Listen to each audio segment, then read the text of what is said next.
Hello dear friends, मैं पूजा शर्मा आप सभी का अपने इस चैनल में स्वागत करती हूँ।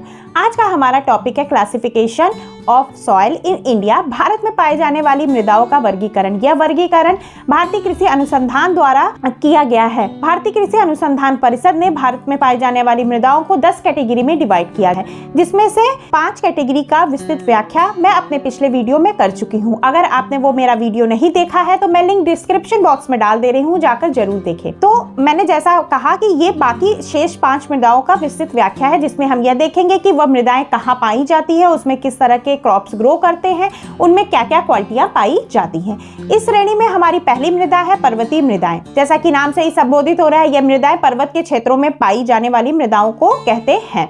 पर्वतीय मृदाओं का विस्तार अगर हम देखें तो 18.2 मिलियन हेक्टेयर के एरिया को यह कवर किया हुआ है। अगर हम इसको परसेंटेज में निकालें तो यह 5.5 से इसका परसेंटेज है। मतलब भारत में पाए जाने वाली कुल मृदाओं में 5.5% पर्वतीय मृदा कवर किए हुए हैं। यह मृदाएं घाटियों में 2700 से 3000 के मध्य ऊंचाई वाले एरिया को कवर किए रहते हैं।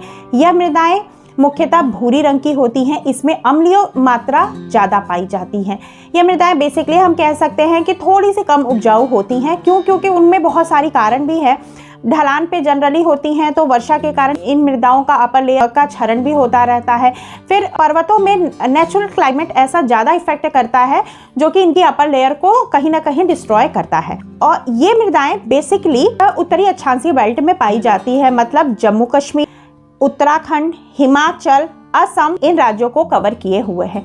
वृक्ष के आधार पर देखें तो हम माउंटेन एरिया में अगर गए होंगे तो हम पाए होंगे कि वहाँ काफ़ी ऊंचे ऊंचे लंबे लंबे वृक्ष पाए जाते हैं, जिनको हम देवदार, चीड़, नील आदि के नामों से संबोधित करते हैं, जो हम अपने घरों में क्रिसमस के ओकेजन पे जनरली क्रिसमस ट्री के रूप में अपने घर में शो प्लांट भी लगाए रहते हैं। वो भी प्लांट अगर हम इन एरिया में जाएं तो इजी गोइंग हमें दिख जाते हैं।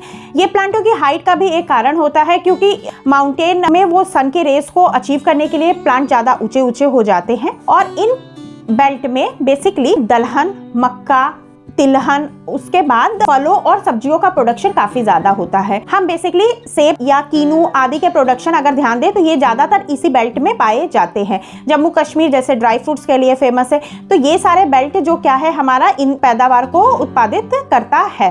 ये मैंने पहले ही बोला, क्योंकि ये उपजाऊ कम है तो इसमें हमारी अनाज, गेहूं, चावल का प्रोडक्शन बहुत कम होता है। हम इस बेल्ट में जाते हैं तो हम हर सीजन में, किसी भी सीजन में जाएं तो हम कहते हैं कि पहाड़ों पे पाने जाने वाला मक्का काफी मीठा होता है। तो वो मीठा होने का कारण वहां पे पाया जाने वाला क्लाइमेट और वहां की मृदाएं हैं जो उन्हें सपोर्ट करती हैं। ये थी हमारी पर्वतीय मृदा। पर्वतीय मृदा हमारी 6th मृदा है और आगे आने वाली 7th मृदा है, जो कि है काली और लाल मृदा। यह मृदा भी कम उपजाऊ होती है। यह मृदा भी भारत के बहुत सेलेक्टेड एरिया में ही पाई जाती है।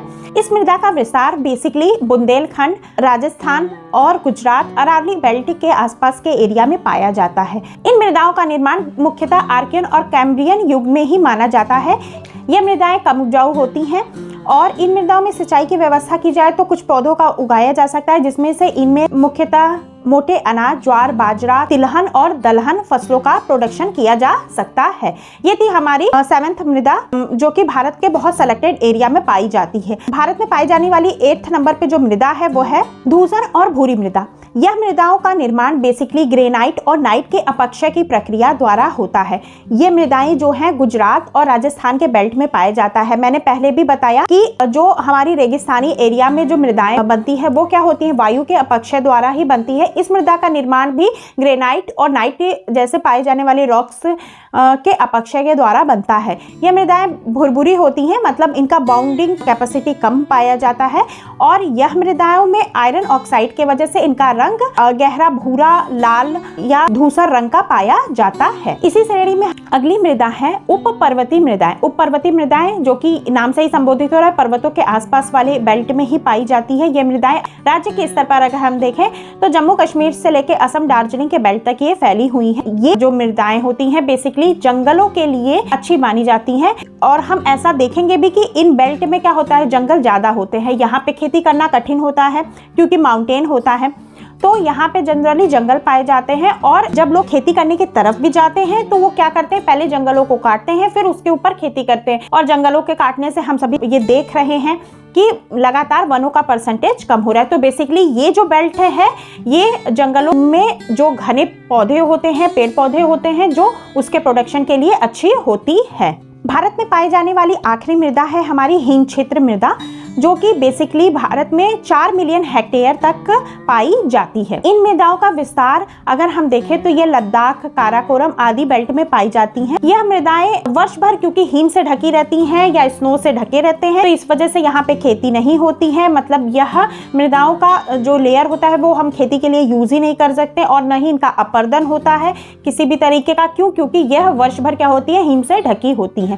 तो ये था बेसिकली भारत में पाई जाने वाली मृदाओं का वर्गीकरण, उसकी विस्तृत व्याख्या, उसमें किस तरह के क्रॉप्स या पेड़ पौधे ग्रो करते हैं उसकी एक विस्तृत व्याख्या। मैं होप करती हूँ कि आपको ये वीडियो पसंद आया है।